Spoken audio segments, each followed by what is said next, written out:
Alexander the great মাত্র ৩৩ বছর জীবনকালে পারস্য, মিশর, সিরিয়া ও ভারতের একাংশ দখল করেছিলেন তিনি ছিলেন পৃথিবীর ইতিহাসে অপরাজিত বীরদের মধ্যে অন্যতম। সাহস, বুদ্ধিমত্তায় অনন্য আলেকজান্ডার প্রতিটি যুদ্ধে পেয়েছিলেন বিজয়ের স্বাদ। গ্রিস থেকে সিন্ধু নদ পর্যন্ত বিস্তৃত হয়েছিল তার সাম্রাজ্য, তবে খুব বেশি দিন স্থায়িত্ব পায়নি তার রাজত্ব।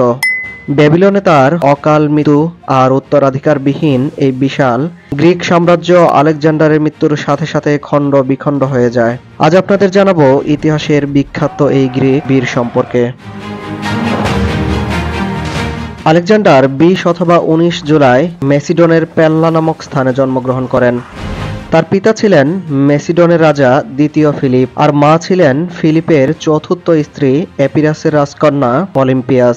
মেসিডনে অলিম্পিয়াস একজন প্রভাবশালী সম্রাজ্ঞী ছিলেন। শৈশবকাল থেকে আলেকজান্ডার সাহসী আর বুদ্ধিমান ছিলেন। তার বাবা দ্বিতীয় ফিলিপ প্রথম গ্রিক দার্শনিক অ্যারিস্টটলকে আলেকজান্ডারের শিক্ষক হিসেবে নিয়োজিত করেছিলেন। আলেকজান্ডার তাই শিক্ষা দীক্ষা আর রণকৌশলে অদম্য হয়ে ওঠেন।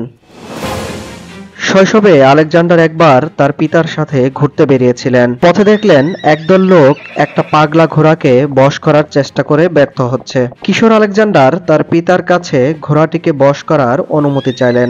দ্বিতীয় ফিলিপ অনুমতি দিলেন, আর এও বললেন যদি আলেকজান্ডার তাকে বশ করতে পারে তবে ঘোড়াটি তাকে দিয়ে দেয়া হবে। আলেকজান্ডার দেখলেন ঘোড়াটি ভয় পাচ্ছে তার নিজের ছায়া দেখে, তাই আলেকজান্ডার ঘোড়াটিকে সূর্যের দিকে মুখ করিয়ে দাঁড় করালেন, যেন সে তার ছায়া না দেখতে পায়।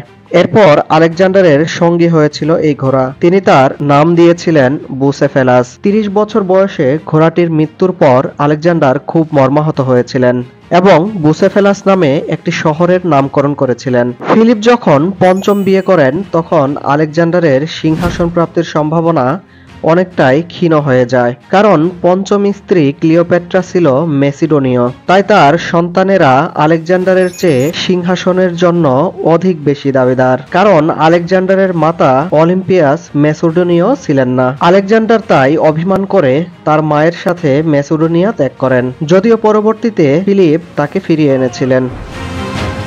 সিংহাসন লাভের পূর্বেই আলেকজান্ডার তার পিতা ফিলিপের সাথে অভিযানে যান। আলেকজান্ডার থ্রেস অঞ্চলের মাইদয় জাতিদের বিদ্রোহ দমন করেন। তিনি তার পিতা ফিলিপের সাথে থিফসের যুদ্ধে যোগদান করেন এবং থিফসের পরাজয় নিশ্চিত করেন। খ্রিস্টপূর্ব ৩৩৬ সাল। আলেকজান্ডারের পিতা দ্বিতীয় ফিলিপ এক বিয়ের অনুষ্ঠানে হত্যাকাণ্ডের শিকার হন। ফিলিপের মৃত্যুর পর মেসিডোনিয়ার সেনাবাহিনীর সমর্থনে আলেকজান্ডার সিংহাসনে বসেন। সিংহাসনে বসেই তিনি সর্বপ্রথম রাজ্যের সম্ভাব্য সকল উত্তরাধিকারদের হত্যা করতে শুরু করেন। মেসিডনের চতুর্থ আমুনতাস, যিনি মাত্র অল্প সময়ের জন্য মেসিডনের রাজা ছিলেন, তিনি তাকেও হত্যার আদেশ দেন। ফিলিপের পঞ্চম স্ত্রী ক্লিওপেট্রার সন্তান ইউরোপা ও কারানুসকেও হত্যার আদেশ দেওয়া হয়। আলেকজান্ডার দি গ্রেট এর প্রধান লক্ষ্য ছিল পারস্য বিজয় করা, কিন্তু দ্বিতীয় ফিলিপের মৃত্যুর পর আশেপাশের অঞ্চলগুলো থেকে বিদ্রোহ বাড়তে থাকে।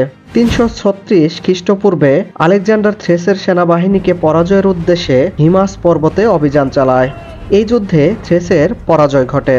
৩৩৬ খ্রিস্টপূর্বে এরপর দানিউব তীরবর্তী গোটাই জাতি ইলিরিয়ার রাজা ক্লিটাস ও তাওলান্তির রাজা গ্লুকিয়াসকে পরাজিত করে মেসিডোনিয়ার উত্তর সীমান্ত সুরক্ষিত করেন আলেকজান্ডার।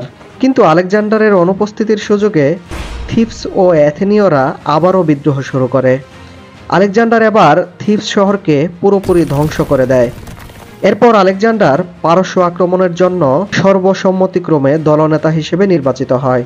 প্রিয় দর্শক, ধারাবাহিকভাবে পরবর্তী ভিডিওতে আলেকজান্ডার দি গ্রেটের ইতিহাস নিয়ে আলোচনা করা হবে, তাই পরবর্তী ভিডিও দেখার আমন্ত্রণ রইল।